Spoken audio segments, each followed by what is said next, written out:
Without oven बहुत ही soft spongy eggless cake बना के तैयार करेंगे। 20 रुपए के मैदे से हमने बहुत सारे केक बना लिए थे। इन केक को बनाकर आप सेल भी कर सकते हैं, बहुत ज़्यादा मुनाफा कमा सकते हैं। तो बहुत ही कम खर्च में ये केक बन के तैयार हो जाते हैं। तो चलिए इसकी रेसिपी को देख लेते हैं। तो एगलेस ये बहुत ही सॉफ्ट केक बनाने के लिए हमने यहाँ पर 1 कप मैदा ले लिया है।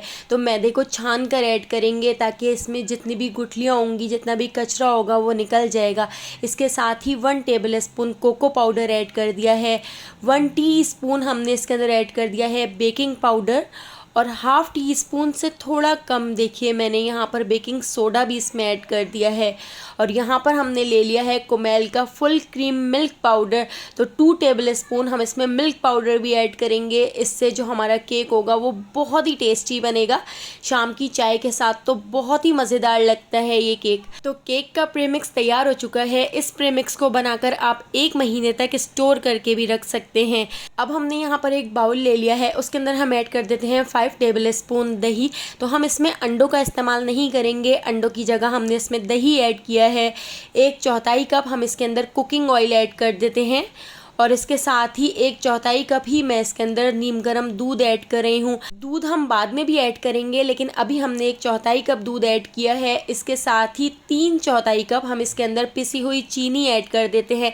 तो आप अपने घर का कोई भी कप सेट कर लें, उसी कप के हिसाब से आप इसमें सारी चीज़ें ऐड करते जाएं। तो देखिए सारी चीज़ें हमने इसमें ऐड कर दी हैं। इसको अच्छी तरह से मिक्स कर लेते हैं। तो हम इसको इस तरह से विस्कर से मिक्स कर लेते हैं। इसमें ऑयल, चीनी अच्छी तरह से सारी चीज़ें डिज़ोल्व हो जाएं, ऑयल नज़र नहीं आना चाहिए।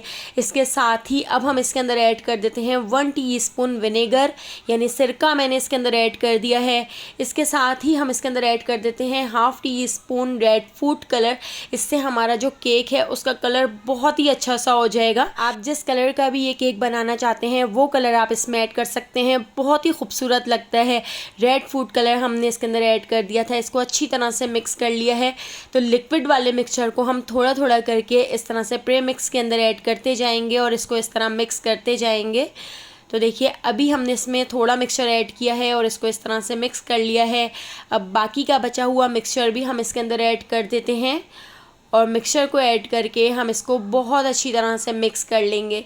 तो देखिए इस तरह से कट और फोल्ड करके हम इसको मिक्स करते जाएंगे। तो अभी ये मिक्सचर काफ़ी थिक लग रहा है, तो अब हम इसके अंदर ऐड कर देते हैं थोड़ा सा नीम गर्म दूध। तो हमने इस केक की कंसिस्टेंसी को रिबन टाइप रखना है ताकि हमारा जो केक है वो बहुत ही परफेक्टली बेक हो। अगर हम इसको पतला कर देंगे तो केक बेक होने में बहुत ज़्यादा टाइम लग जाएगा, और अगर ये थिक हुआ तो केक बहुत ज़्यादा हार्ड बनेगा, सॉफ्ट केक नहीं बन सकेगा। तो मैं इसमें थोड़ा सा और रेड फूड कलर ऐड कर रही हूँ ताकि इसका कलर बहुत ही प्यारा सा हो जाए। तो देखिए इस तरह से हमने इसको अच्छी तरह से मिक्स कर लिया है। इस केक की कंसिस्टेंसी बिल्कुल इस तरह की होनी चाहिए। अगर इस तरह की कंसिस्टेंसी होगी तो आपका जो केक है वो बहुत ही परफेक्ट और बहुत ही सॉफ्ट और स्पंजी बनेगा। अब मैंने यहाँ पर हीट प्रूफ कॉफ़ी कप ले लिए हैं।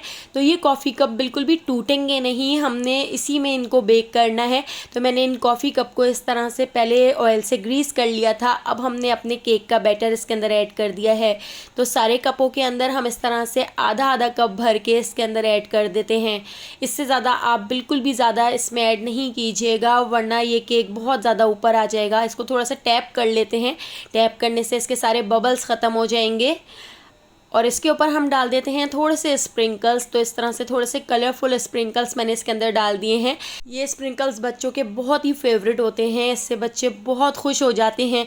तो देखिए एक पतीली को 15 मिनट पहले प्री हीट करने के लिए रख दिया था, इसके अंदर नमक ऐड कर दिया था। इससे हमारा जो केक है वो बहुत ही जल्दी और बहुत ही परफेक्ट बेक होगा।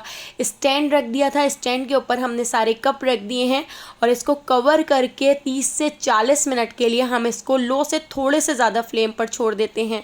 तो देखिए लो से थोड़े से ज़्यादा फ्लेम पर हमने इसको छोड़ा था, और हमारे जो कप केक्स हैं देखिए कितने परफेक्ट बेक हुए हैं। स्टिक बिल्कुल क्लीन निकली है। अगर आपकी स्टिक थोड़ी सी भी गीली निकले तो आप दोबारा से इसको इस तरह से बेक कर सकते हैं। तो देखिए मैं आपको यहाँ पर चेक कराती हूँ कितने ज़्यादा सॉफ्ट हमारे केक बने हैं। तो ठंडा करने के बाद आपने इनको डीमोल्ड करना है। आप देखिए कितने जालीदार हमारे केक बन के तैयार हुए हैं। बेकरी से भी बहुत ज़्यादा मज़ेदार केक बने थे। तो अगर आपको मेरी ये रेसिपी पसंद आई हो तो लाइक, शेयर और सब्सक्राइब करना बिल्कुल भी मत भूलिएगा। बेल आइकॉन के नोटिफिकेशन को ज़रूर ऑन कीजिएगा, क्योंकि डेली मैं आपके लिए बहुत ही मज़ेदार सी रेसिपीज़ लेकर आती हूँ। तो आने वाली वीडियो तक मुझे दीजिए इजाज़त। अल्लाह हाफ़िज़।